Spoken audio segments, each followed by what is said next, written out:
pinakamalalim na lungkot na halos pa nga, sabi niya, ay ikamatay niya.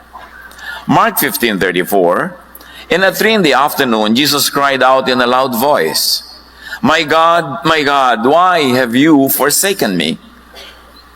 At nung malalagot ang kanyang hininga, ay naramdaman niyang nalagot din ang kanyang pakikipag-ugnayan sa Ama."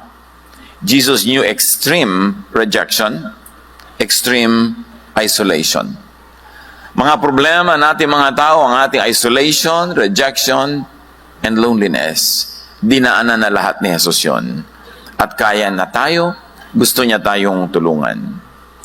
Jesus understands and can help those who are burdened with isolation and loneliness. At maaaring yun ay tayo o mga taong mahal sa atin sa buhay o pareho. Loneliness is a silent epidemic. Naglalaban na ng marami mga bansa sa number 1 position sa dami ng nagpapakamatay taon-taon. Suicide is on the rise. And even in our happy nation and among our happy people, it is becoming a situation. Knowing and understanding loneliness could help much. Our own loneliness and that of people who are close to us. But loneliness is a subjective, personal, private experience. No one can be sad for you. Only you can be happy for you and can be sad for you. May nakikiramay lang, nakikihati, nakikitulong, pero ikaw lang talaga ang makababatid at makalulutas ng iyong sariling kalungkutan. Proverbs 14:10, "Each heart knows its own bitterness, and no one else can share its joy." So wala talagang tunay na pwedeng humati sa iyong lungkot at saya, kailangang ikaw ang gumawa ng paraan tungkol dyan. Kanya-kanyang puso, kanya-kanyang dala. But of course, we people around can help one another how to ease the burden and how to make the burden lighter. Loneliness is a reality among many people. It's only a matter of time before people would be lonely. So understand loneliness. Among the many phenomena in our lives, it's one that should be understood well because it's one that keeps coming back. It's one that is very threatening or even very presently real. But loneliness, according to many studies and our very personal experience, tells us that it is mainly caused by separation. Physical separation from people who matter, mental, emotional, and spiritual separation. Kaya kung minsan may kasama ka pero malungkot ka rin kasi magkalayo ang loob nyo. Meron naman, iisa ang loob nyo pero magkalayo ang katawan nyo kaya malungkot pa rin. Maraming formula ng ending malungkot ka. At pati ang spiritual separation natin from God can cause a lot of complications that are not so easily identifiable na yun pala ang dahilan. Western civilization has a very clear history of separation. Nung una, ang lahat ng mga tao sa balat ng lupa, puro pamilya lang, tribo-tribo. Sa ating sinaunang kasaysayan, barangay, hanggang doon lumaki ang ating community and not beyond that. Kaya nanatiling mas malapit tayo sa isa't isa. But during the European Renaissance, in the 14th to the 17th century, nagsimulang maglayo-layo ang isip ng mga tao kasi mayroong mga rumunong, naging mga experts sa sciences, sa philosophies, at naiwan nila yung mga asawa nila, kamag-anak nila, o community nila, nagkaroon ng mga ganong klaseng separation. In the Industrial Revolution in Europe that happened from 1760 to 1840, there was a lot of separation kasi nung araw ang mga tao, farmers lang lahat, or hunter-gatherers. Pero nung nagkaroon ng Industrial Revolution, nauso ang mga factories, nauso ang mga cities, marami mga tao sa mga malalayo, mga liblib na lugar, isa sa kanila ay pupunta sa city, sa factory para magtrabaho, nagsimula ang paghihiwalay.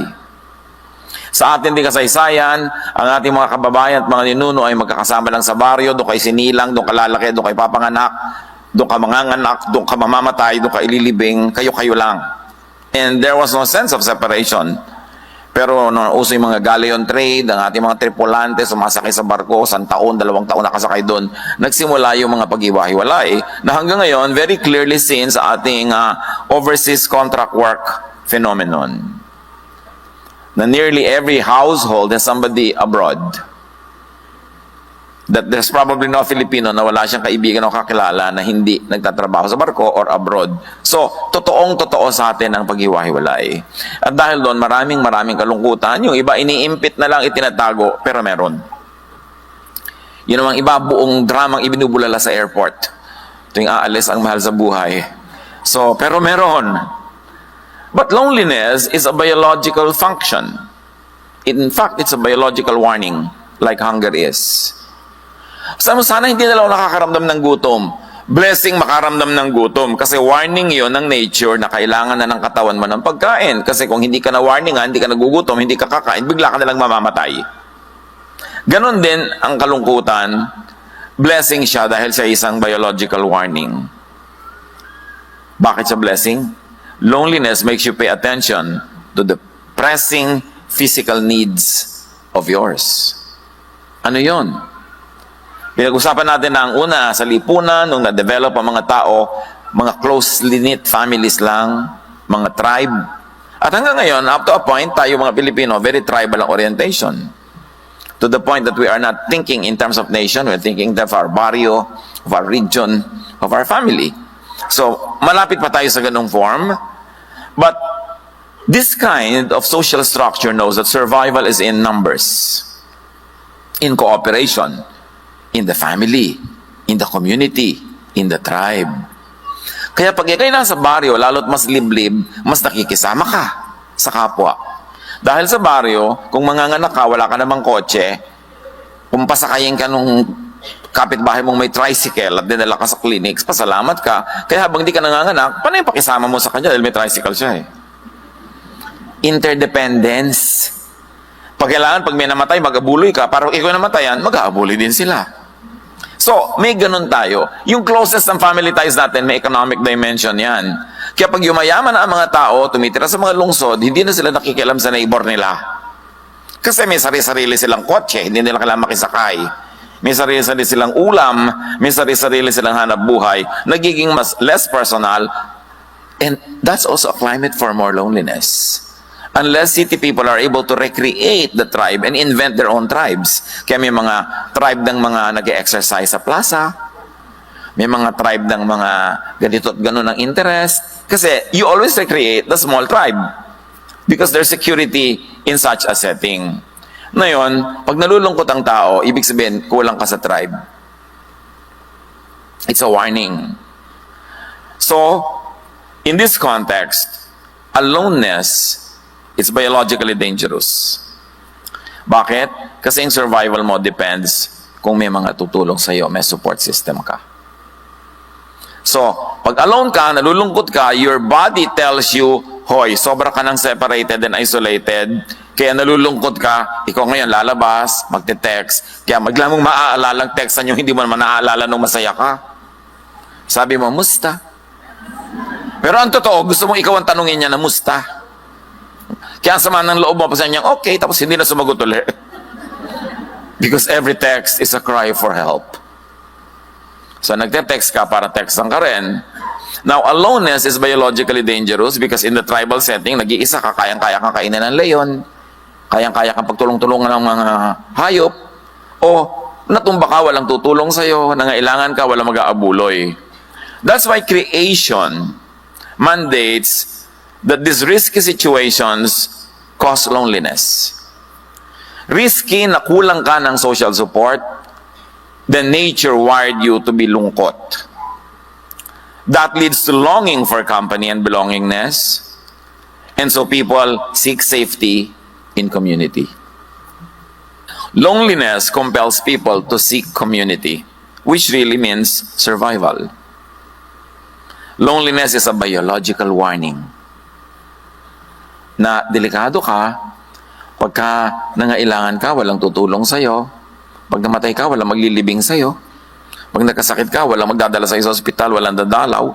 So, lumungkot ka ng lumungkot, Para pag nalulungkot ka na, gagawa ka ng paraan to connect with people. Kailan usong-uso ang sense of community? In primitive times, because the tribe had to survive, or the family. Kasi pati mga hayop, kalaban mo rin eh. Kailan uso yan? When there is a need for interdependence. Kailan usong-uso ang sense of community? In times of poverty, or crisis, or trauma, or grief. Kaya pag may namamatay tayong mahal sa buhay, nakikita-kita tayo, naglalamay tayo doon, kwentuhan ng walang katapusan, para i-comfort ang isa't isa. Ang lungkot naman na maglalamay ka mag-isa. Baka mauna ka pang ilibing doon sa bangkay. There's a classic example of this kind of lungkot that compelled somebody to move and reconnect. Luke 15:16-17, yung tinatawag nating prodigal son. Umalis siya sa tatay niya, inubos niya ang pera niya, tapos naghirap siya, na-employ siya, taga-alaga ng mga baboy, gutom na gutom siya, isolated siya, wala na siya kaibigan kasi wala na siyang pera. Sa tindi ng kanyang gutom, at dahil wala namang nagbibigay sa kanya ng pagkain, halos kainin na niya ang mga bungang kahoy na kinakain ng mga baboy. Ngunit, napag-isip-isip niya ang kanyang ginawa. At nasabi niya sa sarili, labis-labis ang pagkain ng mga alila ng aking ama, samantalang ako'y namamatay dito sa gutom. So niya, alam ko na, babalik ako sa tatay ko. I want that community, I want that food, I want that house. At kahit hindi niya ako tanggaping anak, basta nandun lang ako, okay na ako. Nung siya ay maraming pera, surrounded by prostitutes and having a good time, hindi niya naalala ang tatay niya kasi hindi naman siya nalulungkot. Hindi niya kailangan malungkot noon dahil may pera siya, meron siyang company, marami siyang nagagawa. Pero nung nanganganib na siyang magutom, mapag-isa, mamatay sa hirap, pinalungkot na siya ng kanyang sariling body system para mag-isip-isip siya to reconnect with his father. Sabi niya, uuwi ako, kundi pa nalungkot, susuong pa more sa panganib. Pero nalungkot, yun ang blessing. Pinalungkot siya. Nakawire na sa atin yun, sa ating creation. We were fearfully and wonderfully made. Na may warning signal sa sarili mong isip, puso at katawan pag lumalagay ka na sa panganib. And being alone in life is dangerous. Because we thrive in community, in interdependence. Loneliness makes people pay attention to their social needs. Kaya sa mga impersonal societies, especially in the West, in the highly materialistic and developed economies, na ang relation ay hindi na dahil tiya mo siya, hindi dahil pinsan siya ng nanay mo, kapitbahay na matagal ng tiya mo. So gumagawa ang mga tao ng invented relationships. Kaya may mga gym club, camera club, at yung mga talagang mga alcoholics na walang tutulong, may Alcoholics Anonymous, sila ang nagtutulungan. Iniimbento nila yon. They have to go back to the cave and they recreate that kind of cave. Because loneliness makes people pay attention to their social needs. Ecclesiastes 4:8, ang isang taong nag-iisa sa buhay, walang kaibigan ni kamag-anak, ngunit walang tigil sa pagtatrabaho, wala siyang kasiyahan. Ni hindi niya tinatanong ang sarili kung kanino mauuwi ang kanyang pinagpapaguran. Ito man ay walang kabuluhan, isang miserableng pamumuhay. So ipinakita dito, okay, so ang dami-dami mong pera, pero kung ikaw ba ay nakakomatose o ikaw ba ay naulyanin, yung pera mo nasaan? Sino mag-withdraw? Sino magbabayad ng mga bayarin mo? Kailangan mo pa rin ng mga tao. Kaya sabi niya, dapat hindi ka ganyan. Kahit marami kang kinikita, dapat may tao pa rin sa iyong paligid. So the misery of aloneness is meant to compel people to seek company. Dito ngayon maraming napapariwara. Kasi kung minsan sa lungkot, hahanap na lang ng unang dadaan na nakapula. Pagka wala si Mr. Right, si Mr. Right now na lang. Yung kahit sino na lang, filling the blanks. At doon marami nagkakamali. Kaya kailangan bago ka dapuan ang lungkot, meron ka ng game plan. Meron ka ng support systems. May mga tao na sa mundo mo. Lalo kung bago ka magtagumpay. Kasi pag tagumpay na tagumpay ka na, paranoid ka sa lahat na lumalapit sa'yo. Baka may kailangan lang. Kaya mahalaga, bago ka magtagumpay, bago ka maging binibining kangkungan, bago ka maging super bilyonaryo, meron ka ng close friends. Nung pang elementary, nung high school. Kasi pwede mong pagtiwalaan na nung walang-wala ka pa, kaibigan mo na siya. Importante yung ganong support systems. Now, the misery of aloneness compels us to seek company. Social need is related to survival. being sociable has high biological value. Kaya kahit ngayon, pinapahalagahan natin yung people skills. Kasi pag may people skills ka, marunong kang makipagmabutihan, makisangkot, marunong kang makisalamuha, ang dami-dami mong benefits sa buhay. Being together with one's tribe helps one survive. Social skills are precious. Kaya mga magulang, nagkakamali ko, ang lagi itinuturo nila sa anak nila maging competitive. Kasi kung competitive yan, halos walang kaibigan yan kasi lahat yan papatulan niya, lahat tatalunin niya. Dapat ang ituro natin sa mga anak natin how to be cooperative. How to coexist with people and make the most out of life by existing with people. Aloneness and isolation could mean death. That's why God designed you to be sad, to be miserable when you're alone, because biologically you are in more danger when alone. Ecclesiastes 4:9-10, ang dalawa ay mabuti kaysa isa. Mas marami ang bunga ng ano mang gagawin nila. Kapag nabuwal ang isa, maitatayo siya ng kanyang kasama. And obviously, it's really important. Tulad ng halimbawa, magbabiyahe kayo, gusto nyo magbiyahe abroad, aakyatin nyo lahat ng bundok ng Nepal. Maganda mga 5 kayo. Para pag nahulog ka, may magbuhat naman sa pababa. Kasi kung tour guide lang kasama mo, ihuhulog ka na lang sa bangin. May insurance ka naman. Madalang maganda dapat may kasama ka. Kaya dapat marunong ka makisama, marunong ka makipagkapwa. Para may sumama sa'yo. Sabi ng Ecclesiastes, kawawa ang nag-iisa sapagkat walang tutulong sa kanya kapag siya ay nabuwal. That's why, position yourself that you can have partners in life, partners in business, partners in your activities, and even a romantic partner, if you are meant for it. But allow others to have their own partners. Yung mga magulang ko minsan, we're so selfish. Ang higpit-higpit mo sa anak mo, ayaw mo man lamang na may umibig sa kanya o may makipag-ibigan siya. Kasi bata ka pa. Nung tumatanda ka na, at tumatanda na rin yung anak mo, at wala pa siya, kulang nila iparipa mo. Anak, kung sino man ang kumuha sa'yo, kasama ng mga kaldero natin, ang mga kotse natin, mga lupa natin sa kuko, ilalagay na natin, meron lang sumama sa'yo. Kasi alam mong, hindi siya dapat ding mag-isa sa anak ko hanggat maaari, hanggang pagtanda. Pero ayaw mo pa na mangyari yun, hihigpitan mo ng sobra-sobra habang bata, kailan mo ipagtutulak at pag 50 anyos na. Sa bagay ngayon, 50 is the new 20. So very important, naturuan natin sila ng social skills, we allow them to have friends. Anak, bakit wala kang friends na nag-sleep over dito? Diba? Invite them here. Ikaw, may mga kaibigan ka ba? Kung mag-sleep over ka doon, saan yun? Anong telephone number nila? May fire exit ba ang bahay nila?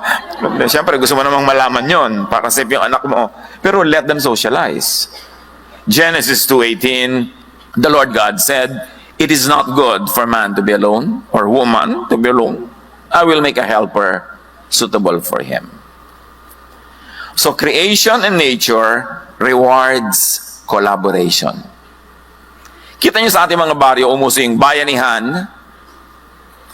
Kasi tulungan, kasi wala nang may pera eh. Ang may pera lang noon yung mga landed class. But 90% of the people walang pera. So we perfected bayanihan. We perfected abuluyan. Bakit po 12 araw na hindi pa nililibing ang patay? Wala pang pambayad ng nicho. Diba? Kakabaan mo pa yan. Tulungan ng tulungan.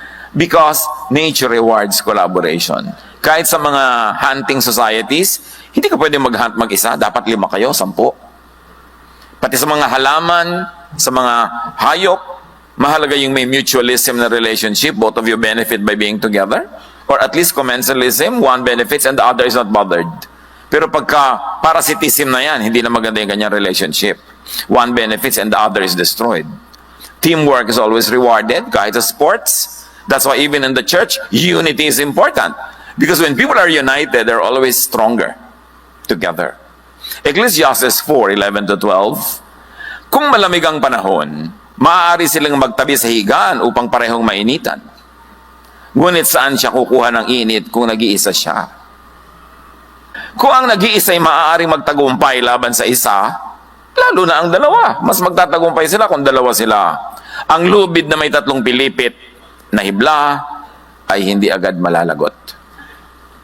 So mahalaga, meron kang karamay. Friends multiply our joy and divide our sorrows.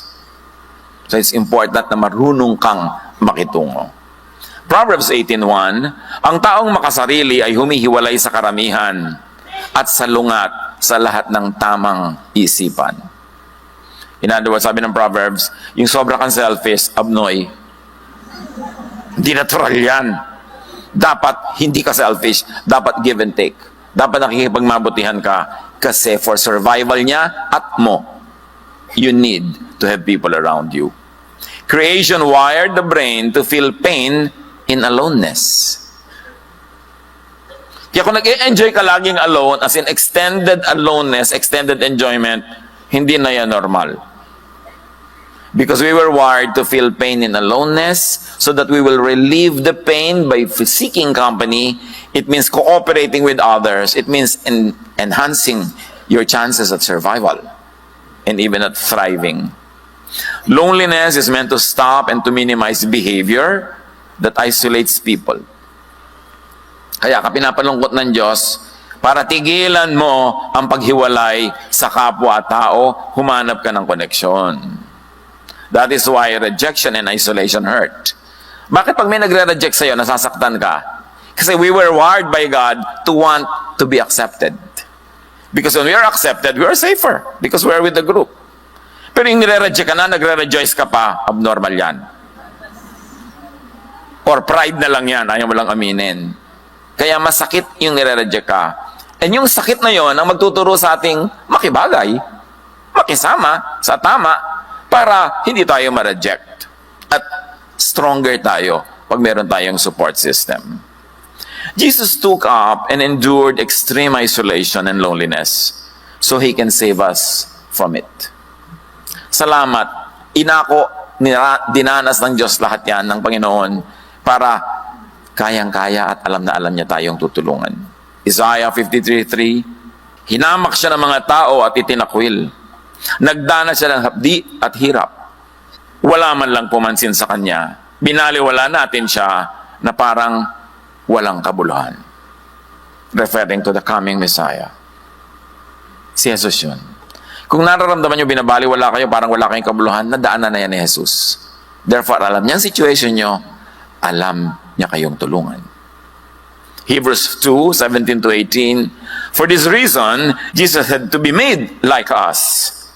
In every way, He became like people so that He could be their merciful and faithful high priest in service to God. And now He can help those who are tempted. He is able to help because He Himself suffered and was tempted. So if your temptation is to feel so bad because of your loneliness, Jesus can help you out of that because He already experienced it. Ipinadana sa Kanya ang lahat ng klase ng hirap, hindi man bawat detalye, kundi yung types of suffering, so He could be a very, very sensitive helper, nurse, and doctor. What are the general effects of loneliness? Loneliness makes people age quicker. Yung ang bilis tumanda.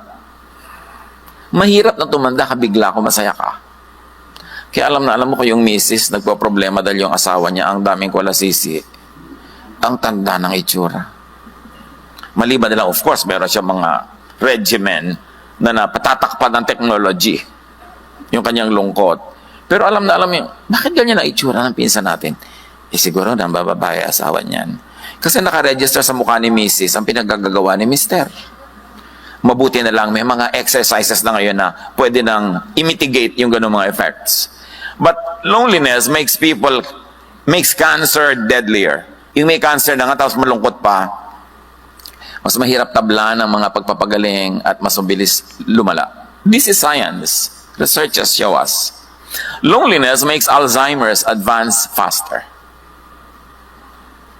And loneliness makes the immune system weaker. Pagka ang lungkot-lungkot mo, may humatching lang 3 meters away, nahahawa ka. Pero pag ang saya mo, kahit bugahan ka dito, siya ang natutumba. Kaya mahalaga sa tao, masaya. Di ba? Kasi pag masaya ka, yung immune system mo mas malakas. At yan ay proven talaga. Psalm 38, 6-8, wasak at kuba na ang aking katawan, ang buong maghapoy puspos ng kalungkutan. Dumapong lagnat ko'y apoy na sa init. Lumulubhang lalo ang taglay kong sakit. Ako'y nanghihina at nanlulupaypay, puso'y dumaraing sa sakit na taglay. So you see, pagka ikaw ay emotionally sick, your body becomes sick. And when your body becomes sick, you also become emotionally sick. So it feeds itself. It becomes a cycle. Hinihila ka pababa ng pababa ng pababa. Yung katawan mo, papalungkotin ng puso mo. Yung puso mo pala, hihinain ng katawan mo. Saan ka pupunta nun? Sa libingan. Kaya dapat may gawin ka. Pag lagi kang nalulungkot, dapat may gawin ka. Huwag kang magmukmok. Huwag kang humingi ng awa. Huwag kang lagi na lamang na mag-self-pity. You've got to do something to get yourself out of that hole. Once loneliness becomes chronic, it will be self-sustaining. Ito ang sinasabi ng mga clinical records. Pag ang lungkot mo ay sumobra na, siya na ang bubuhay sa kanyang sarili. Siya ang magpapatsidhi ng lungkot. Siya ang magpapalala ng sarili niyang lungkot. It will feed on itself, it will be cyclical and self-sustaining until you get to deep, deep clinical depression. And that's when people jump off buildings and bridges and kill themselves. Don't get near that point. Kailangan kontrahin mo ang iyong mga lungkot. Now, how loneliness works for the worse. Paano ba nagpapalala yan? Physical and social pain send messages to your brain.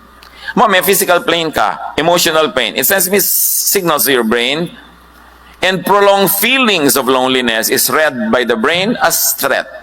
Pag lagi kang malungkot, ang reading ng brain threat. You are under threat. No? Then it switches to survival mode and sees danger and hostility everywhere. So pag malungkot ka, yung brain mo maglalagay ng armor, maglalagay ng protection, at ipoprotect ka niya sa lahat ng tao. Kasi kung convincein ka ng brain mo na lahat ng tao may masamang sinasabi tungkol sa'yo, lahat ng tao kalaban mo, walang may gusto sa'yo, lahat galit, nanganganib ka, lahat gusto kang patayin, sakalin, lahat, kaya lalo ka ngayong lalayo. That's why loneliness feeds itself.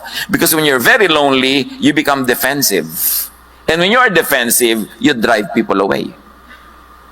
Kaya magiging cyclical. Because the lonely person is suspicious, unfriendly, defensive, offensive, and hostile. Mabangis, madaling magalit, madaling magsuspetsa, wala pinagtitiwalaan. Ganun pag malungkot. A sure formula for more isolation. Psalm 38, 17-20. For I am about to fall, and my pain is ever with me. Many have become my enemies without cause. Those who hate me without reason are numerous. And remember, this could only be a guni-guni. Perception ng isang taong sobrang malungkot. It need not be real. Pananaw yan. It need not be factual. But when you're lonely, you become paranoid. Lahat ng ginagawa ng tao, ang reading mo, niloloko ka, pagsasamantalahan ka. Kaya yung mga nalungkot dahil minsan nabigo sa pag-ibig, lahat ng mga dumadapong ngayon sa kanya, binubugaw na. Kasi nakahalik siya ng palaka, hindi naging prince. Nagkaroon pa siya ng kulugo. Ngayon, dumadating na yung talagang palaka na prince, dinataboy mo pa. Siyempre, sometimes in life, you kiss so many toads before it turns to be a prince. Minsan naman, wala. Talagang kulugo. But you must never stop trying. Di ba? Don't live in the la mode. Kasi pag nasa the la mode ka, nagsara ka na eh. Parang ayaw mo nang mabuhay. Hindi mo na binibigyan ng sarili mo ng chance. Verse 20, those who repay my good with evil, lodge accusations against me, though I seek only to do what is good. Yan ang perception ng isang taong depressed. Bait-bait ko naman, masama sila. Inaapin nila ako. Pagka hindi ka nabate, ini-stab niya ako. Ayun naman pala, hindi ka lang talaga nakita. Pero laging pangit ang interpretation. Kasi nga yung loneliness mo, papalonelihin ka niya lalo. Hanggang magising ka sa katotohanan na kailangan mo siyang talunin, pero may mga iba, hindi nagigising, sila'y natatalo. Loneliness makes people assume the worst of other people's intentions. Ang malungkot, suspicious, paranoid, mapagbintang. Because of this perception of a hostile world, lonely people can become more self-centered and isolate themselves even more. That's why it feeds on itself. Psalm 102, 6-8, tulad ko'y mailap na ibon sa ilang, para akong kuwago sa dakong mapanglaw. Ang aking katulad sa hindi pagtulog, ibon sa bubungang palaging malungkot. Sa buong maghapon, ang kaaway ko, nililibak ako. Ito yung perception ng taong depressed. Mukha na akong ibong puyat. Mukha akong butiking pasay. Diba? Mukha ka ng tiriringgay. Talaga kung ano na nangyayari sa'yo. At pag hindi mo yan kinorek, ang susunod na level ng depression, pinapabayaan ng tao ang kanyang hygiene. Hindi na siya nagsesepilyo. Hindi na siya nagsa-shampoo. Hindi na siya nagsusuklay, hindi na siya nagbibihes. So alam mo, grabe na depression mo ha. Amoy lupa ka na. Magagalit sa'yo yun pagka gano'n dahil nga paranoid siya. Pero danger sign yan. Mga kapatid, life is the primary duty of life. So when a person does something against life, like against eating, against enjoyment, against hygiene, the person is committing suicide. Slowly. Kailangan sensitive tayo sa ating mga kasama sa bahay. Mami, bad breath po si daddy. Baka po depressed. Anak, nobyo ko pa lang, bad breath na siya. So, hindi yan depression. May gano'n naman. Huwag kayo mag-overreact. Pero bantayan ninyo ang inyong mga kasambahay. Kasi kung minsan, clueless tayo, nagbibigti na pala. Importante to be open-minded. Feelings of isolation leads to tension and sadness, which makes you focus your attention selectively on the negative. Pagka-depressed ka at malungkot, lahat ng tingin mo negative. May suot kang lenses na dark, and the world is dark. Not because it is, but because you make it dark with your perception. Feelings of isolation makes you think negatively about yourself and others, and it leads to more isolation. This becomes more and more severe that you may find it harder to escape without professional help. Kaya pag kami sobra ng depression, sobra ng lungkot, kailangan na ng clinical intervention. It's good to see a psychiatrist. It's good to see a professional counselor. Sometimes you need chemical intervention, medication, to balance the blood. There are recent studies that now people can be restored without chemical intervention, but still in experiment stage.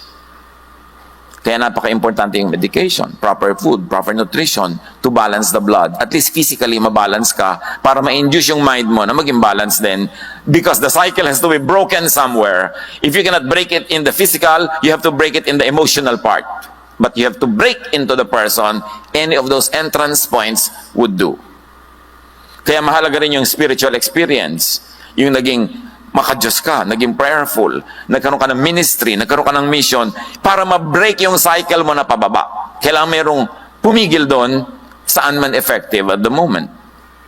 Loneliness, isolation from people, limits and minimizes or stops your interaction with friends. And there's a warning.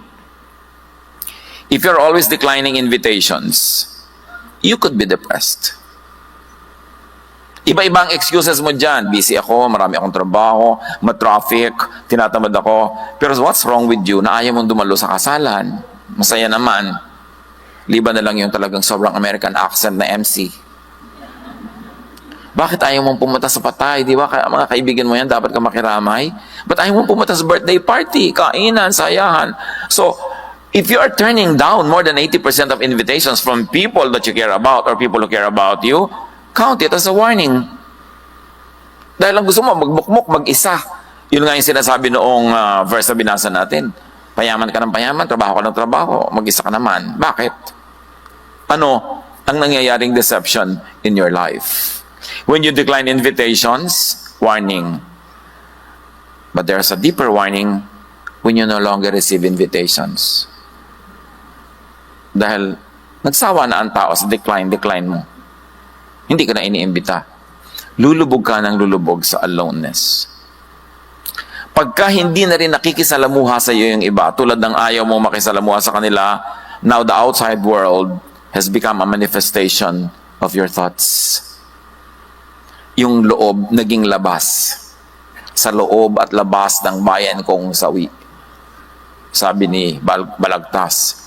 Kasi yung niloloob mo, pagka nangyayari na sa labas, nailipat mo na sa labas, yung dati, personal reality mo lang.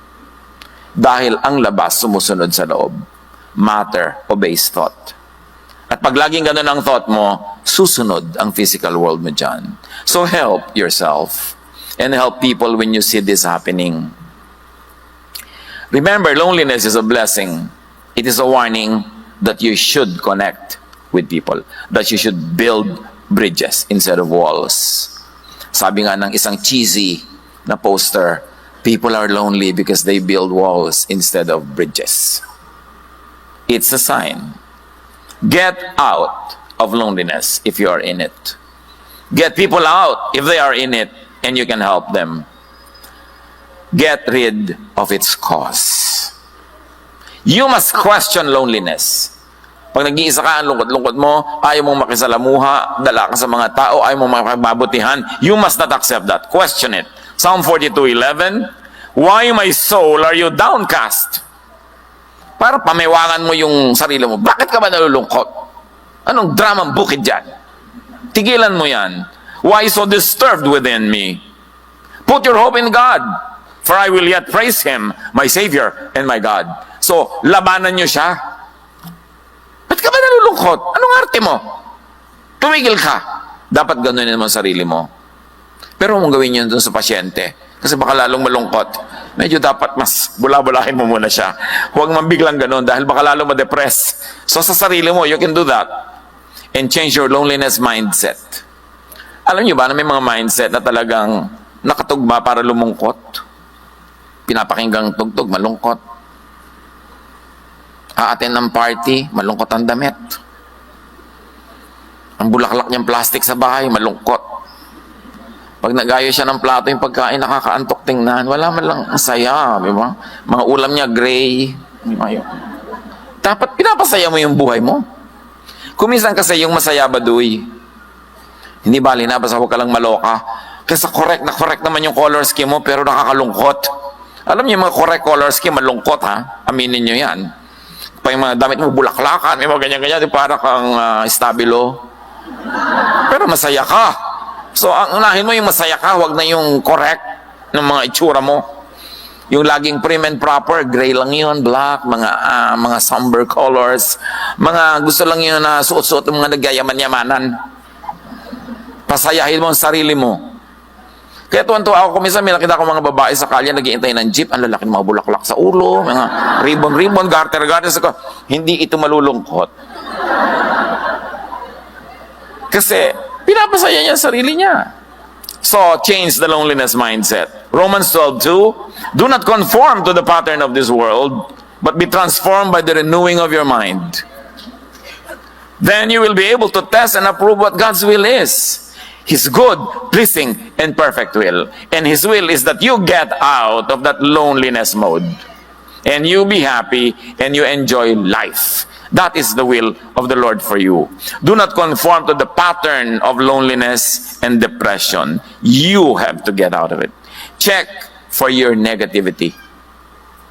1 Thessalonians 5:18, give thanks in all circumstances, for this is God's will for you in Christ Jesus. Always find something to thank God for. And be very profuse and dramatic with your thanksgiving. Meron, pastor, yung pong katabi ko sa worship, pwede ba ilipat nyo sa likod? Kasi worship lang, nagtatatarang pa. Yung kasasayaw. Mabuti na yun kesa naniniga siya, tinihimatay sa lungkot. Di ba?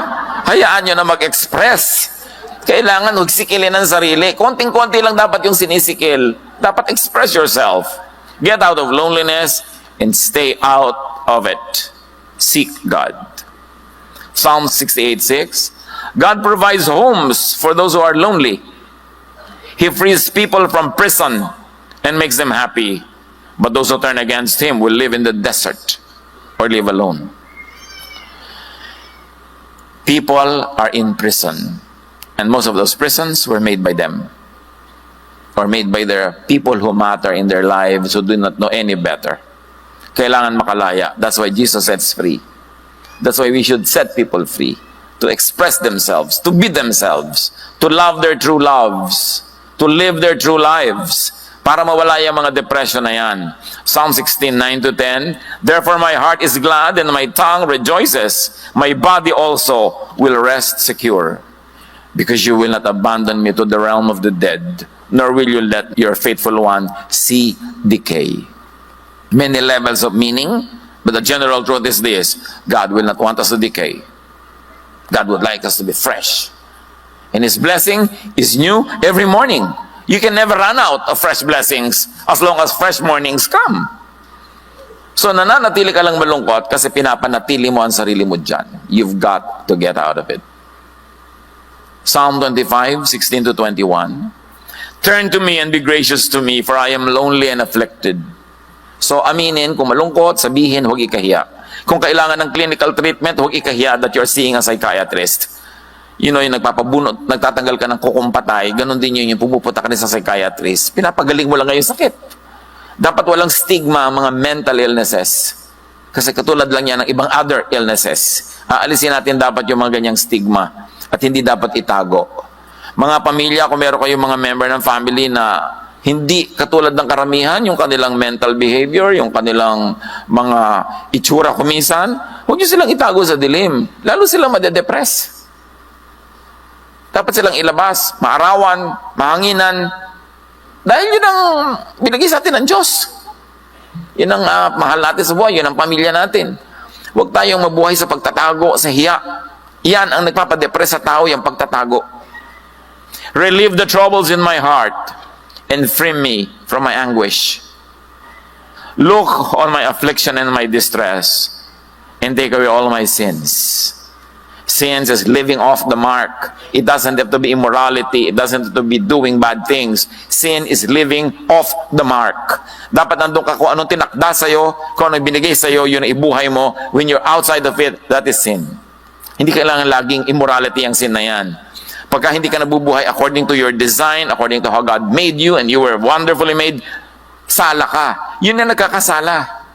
Sa Laguna, sa Batangas, sa Cavite, pag sinabing mali, ay, sala. Hindi ibig sabihin kasalanan. Kaya yung sala, hindi mo lang na-hit yung mark. Kailangan i-hit mo yan. And when you're true to yourself, you will always hit it. Hindi mo lang ma-hit yan kung nangungopya ka ng iba and you are not living your true life. Guard my life and rescue me. And do not let me be put to shame. I take refuge in you. And God is our refuge. Naranasan na ni Lord na halos mamatay sa lungkot. Naranasan na siya na sa taimtim ng pagdarasal ay dugo, hindi pawis, ang lumabas sa kanyang noo. Alam niya ang dinaranas nating lahat. He is our ever-present help in times of trouble. So kung nangangailangan ka ng tulong, magpatulong ka. At kung ikaw ngayon yung malakas, tumulong ka. That is the importance of interpersonal relationships. Get out of your aloneness. Live your life, enjoy your life with people. May mga nakakadala, pwede mo silang iwasan, pero hindi ibig sabihin lahat nakakadala.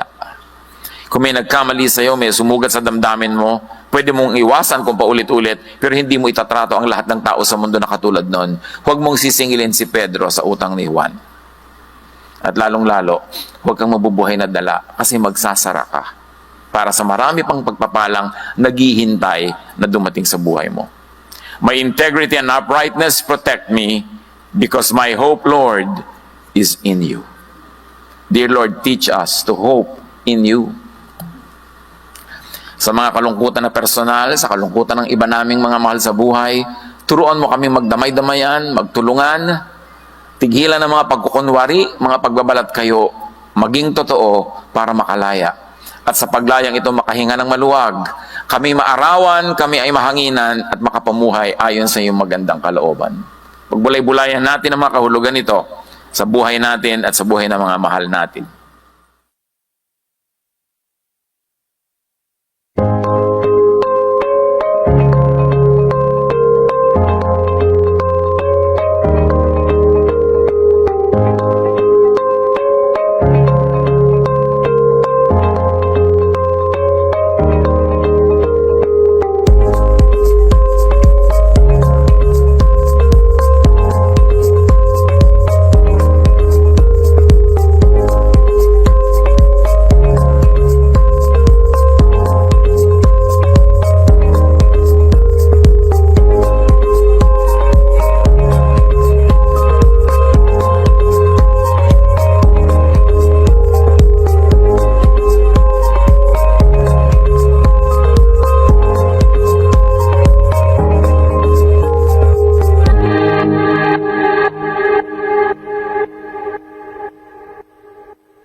Pero matapos ang ating pag-aaral na ito, yung mas marami mga problema, mas blessed uuwi.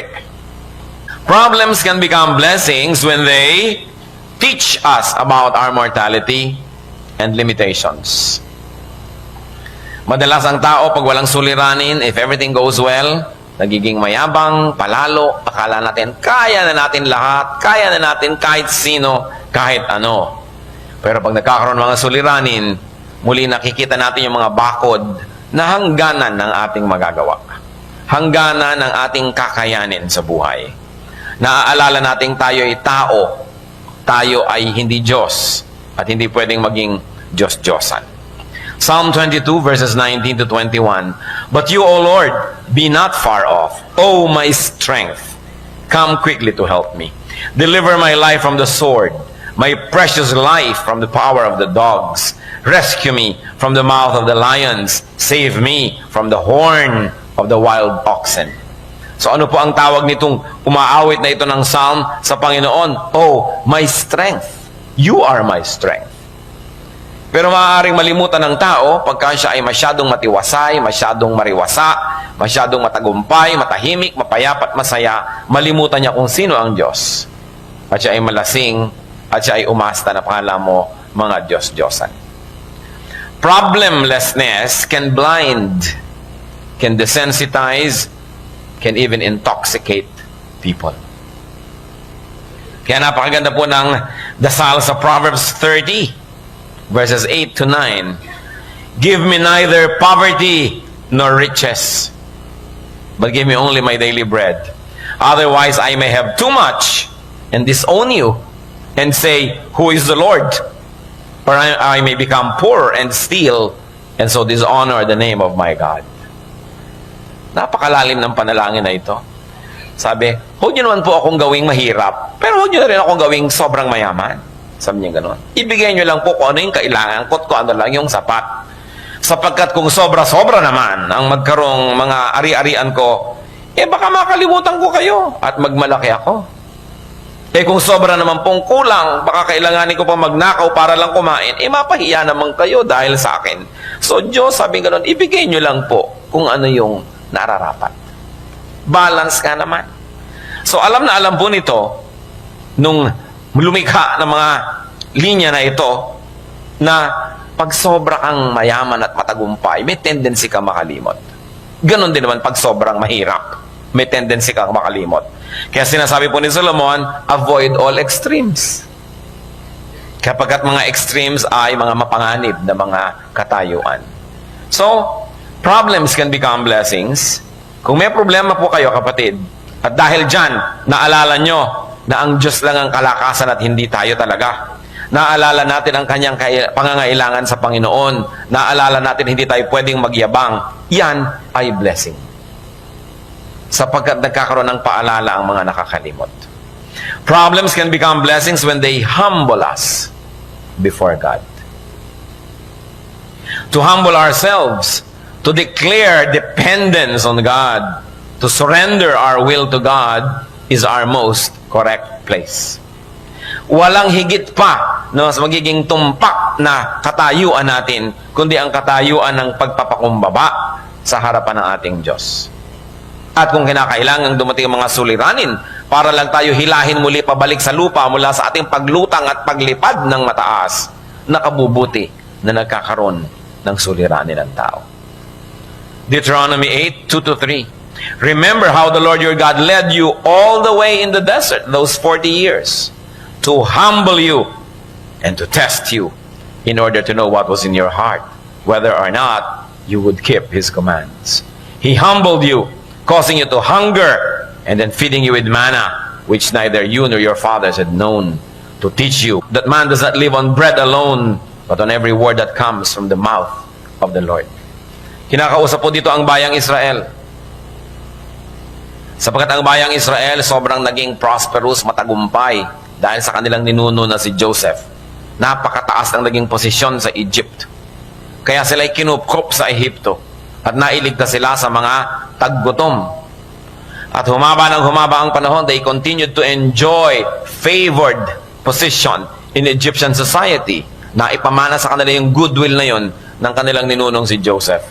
Subalit, sila ay inapi ng susunod na dynasty. There was a dynasty that did not honor the commitment of the previous pharaohs to the people of Israel.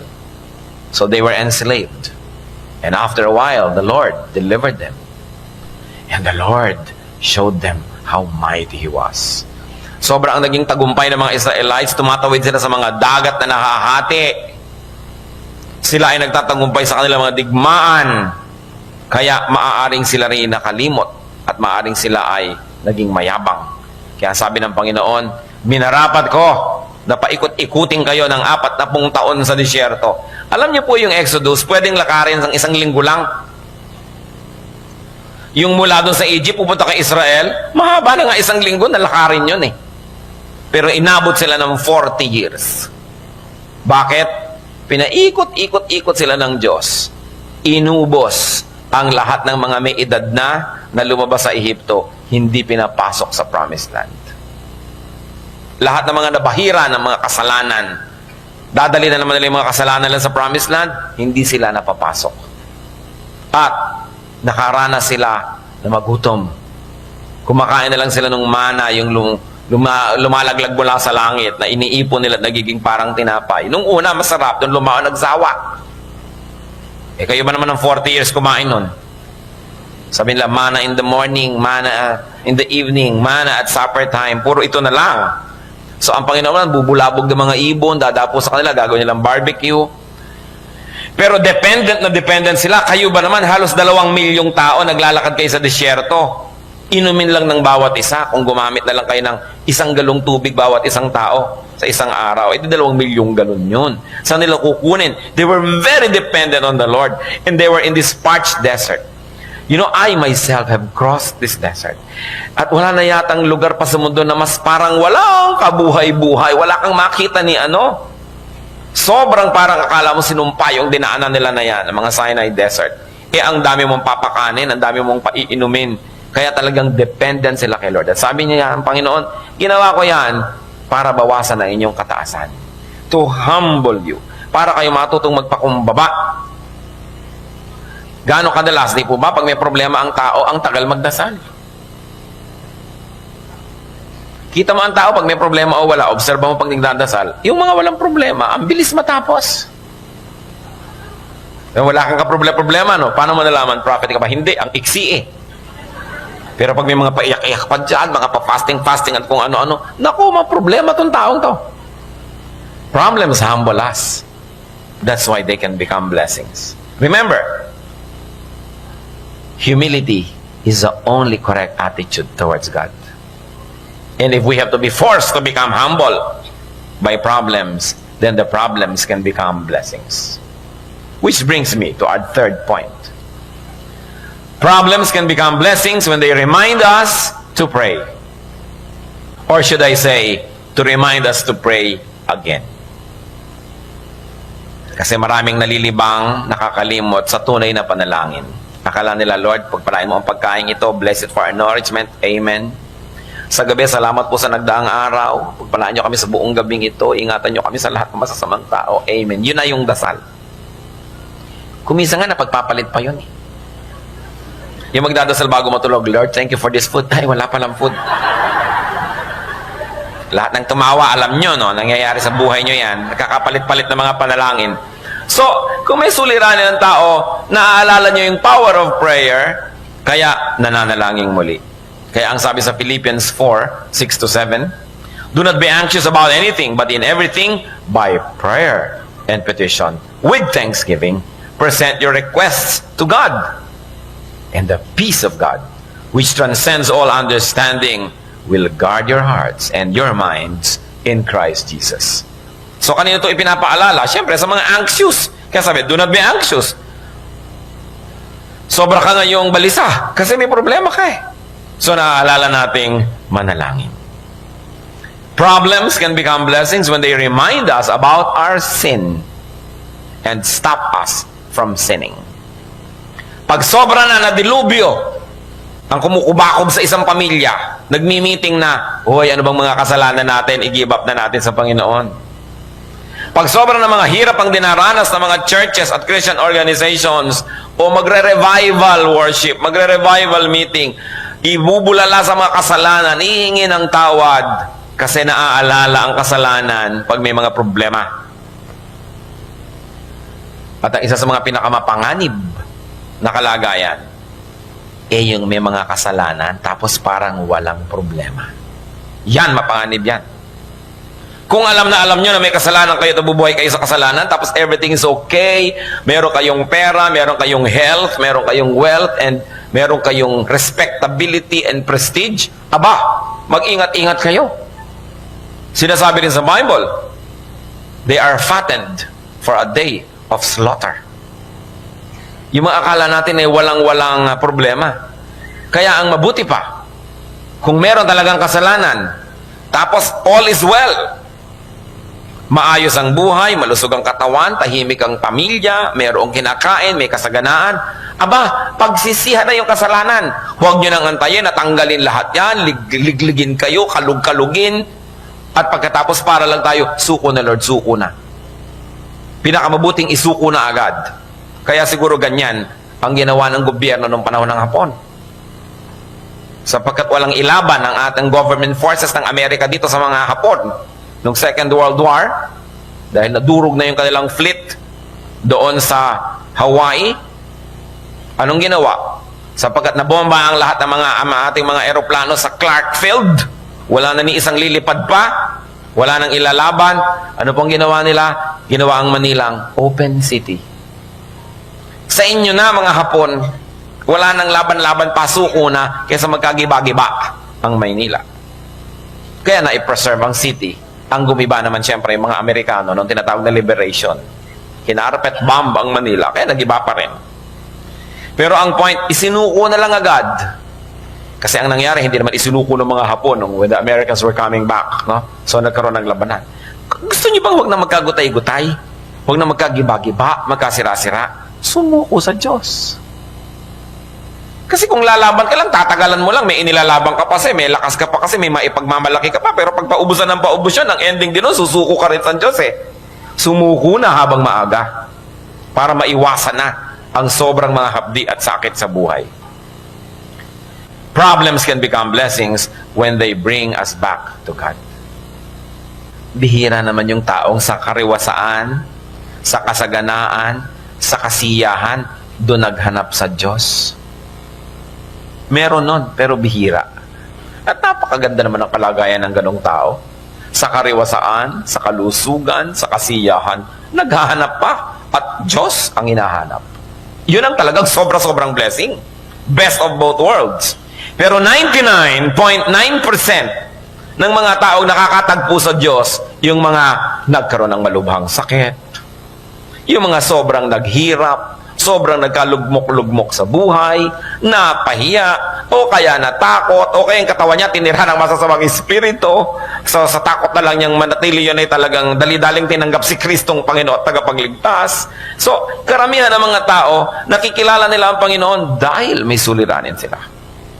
Dahil sa kanilang kahinaan. At yung mga Kristiyano naman na naliligaw at lagi pang nagbabackside, napapabalik sa Diyos dahil nabubugbog ng kutakot-takot na problema.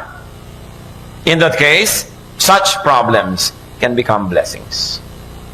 When they bring us back to God, to godliness, to our godly vocation, and to our ministries. Napakasarap po mga kapatid, na sa oras ng kasaganaan, kasarapan, kaginhawahan, kalakasan, kasaling-kasali ang Diyos sa ating buhay. Siya ang hinahanap natin, inuuna pa natin. At alam niyo, may mga kilala po akong ganyan. Mga tao na by the standards of the world, they have everything. Pero lagi pa rin at lagi na Diyos ang hinahanap. Kaya hindi naman lalo mapatid-patid ang mga pagpapalang dumarating sa kanilang buhay. Hindi naman sila siyempre exempted sa mga dumarating din mga pagsubok at mga hirap. Pero overwhelmingly bigger than their problems yung blessing. At kitang-kita nila yon. It is important. That problems can bring us back to God from our selfish pursuits. Kaya yung mga nawawala sa churches, yung dati nagsaserve, nawawala, yung mga dating active, nawawala, kadalasan, ang nagbabalik sa kanila sa church, problema. Hindi yung sarap ng buhay. Habang masarap, nakakalimot eh. Kaya nagiging blessing. Luke 15:14 to 18. Yun pong alibughang anak na kinuha ang kanyang mana sa kanyang magulang at winaldas kung saan, at nung maubos at nagugutom, after he had spent everything, there was a severe famine in that whole country, and he began to be in need. So he went and hired himself out to a citizen of that country, who sent him to his fields to feed pigs. He longed to fill his stomach with the pods that the pigs were eating, but no one gave him anything. When he came to his senses, he said, "How many of my father's hired men have food to spare, and I here am starving to death?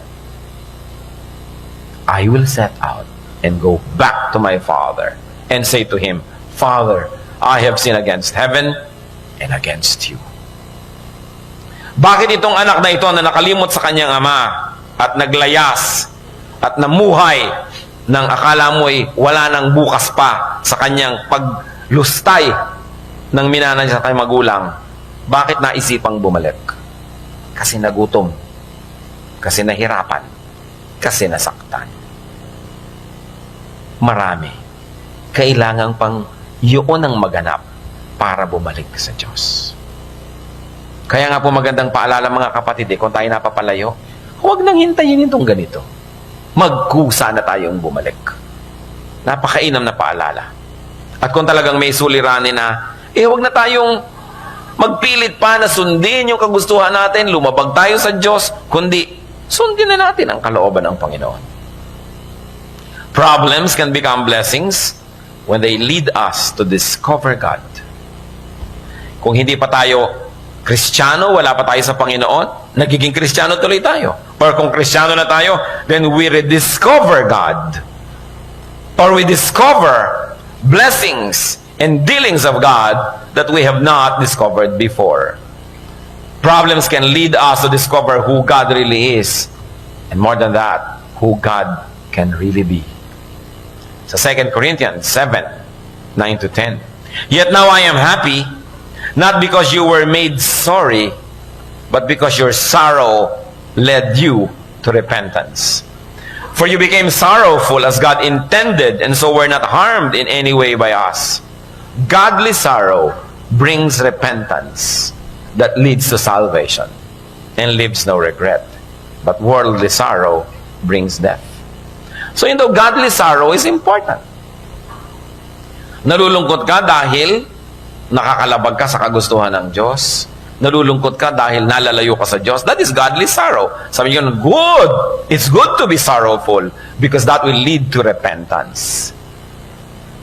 Kung lagi ka lang happy, lagi kang lasing, lagi kang tawa ng tawa, baka walang lugar ang Panginoon. So, problems can become blessings when they make us sorrowful to the point that we look up only to God for deliverance.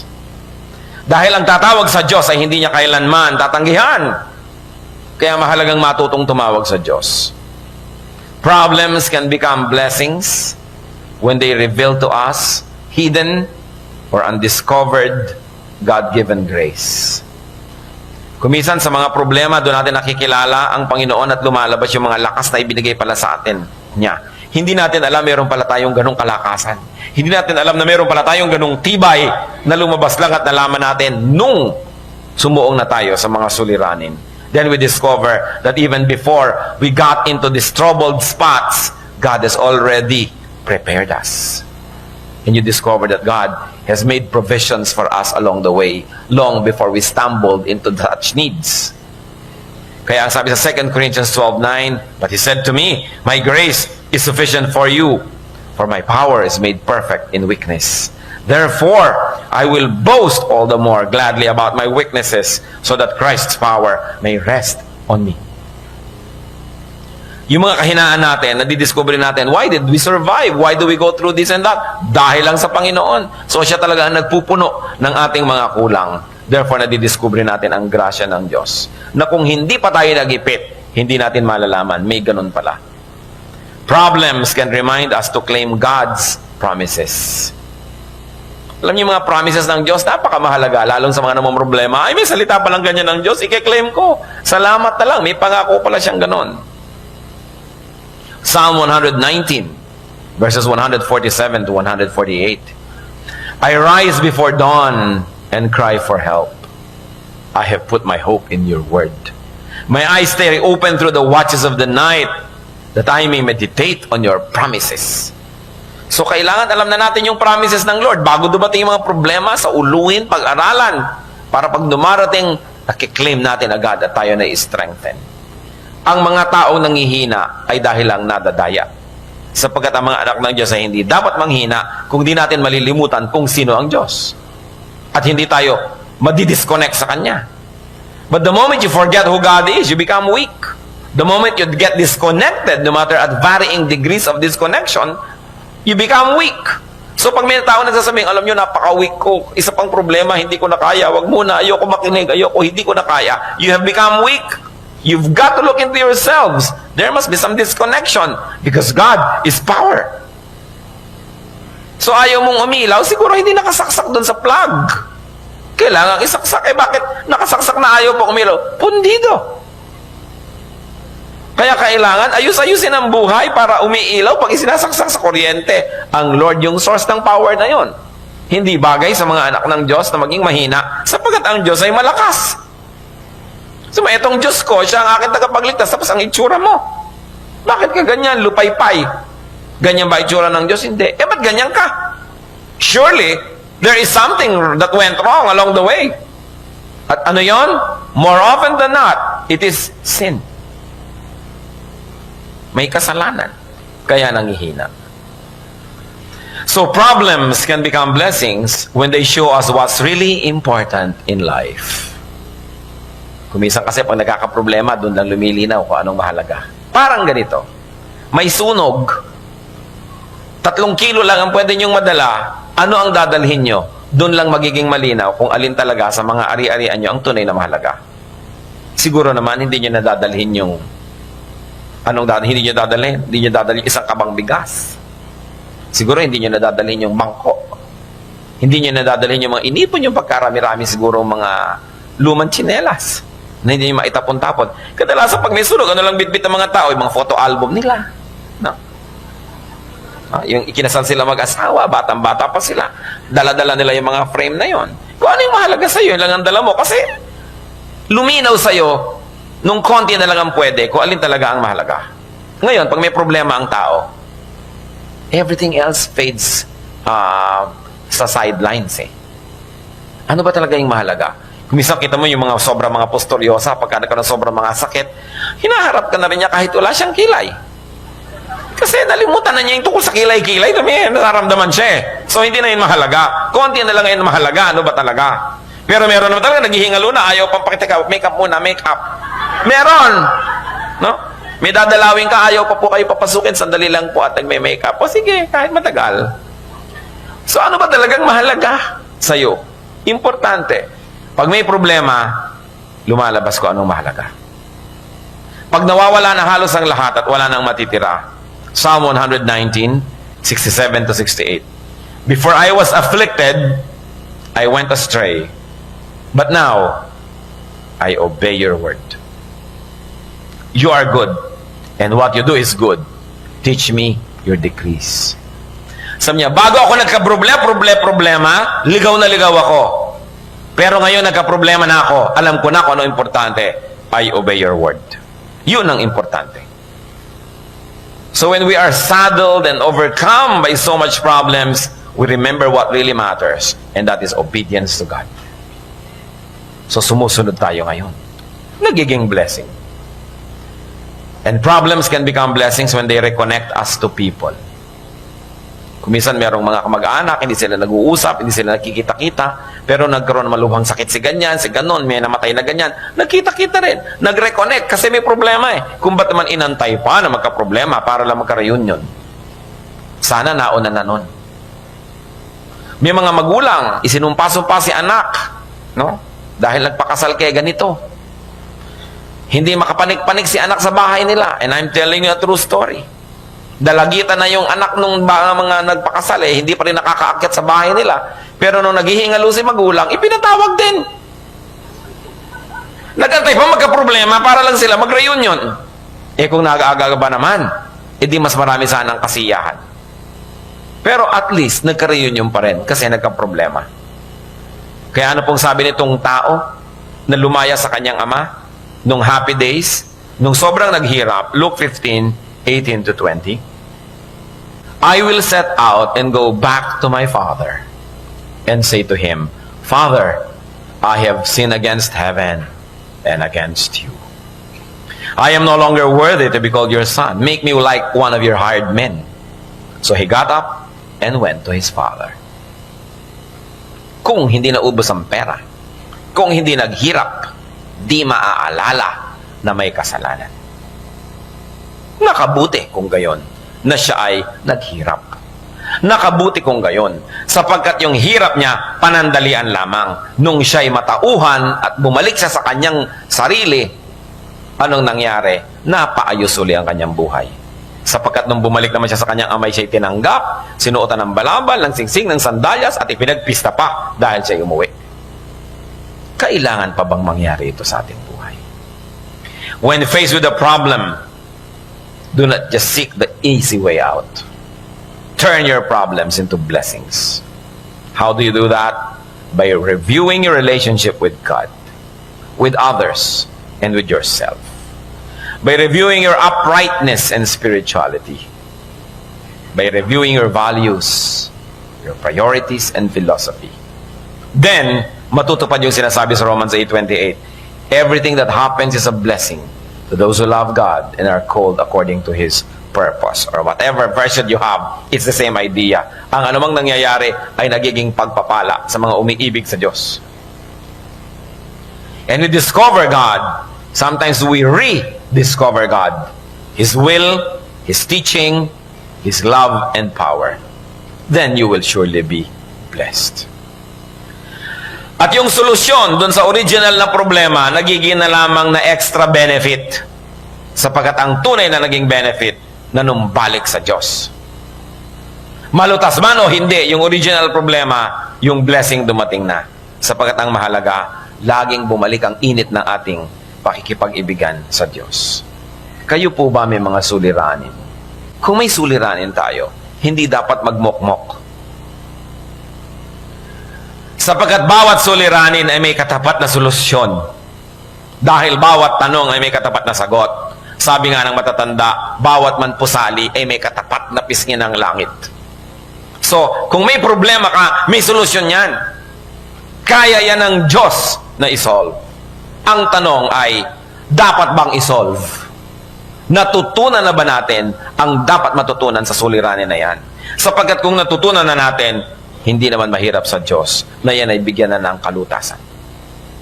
Marami mga problema, haba ng haba, tagal ng tagal, kasi hindi natin dinidinig o nagbibingi-bingihan tayo sa itinuturo ng problemang yun.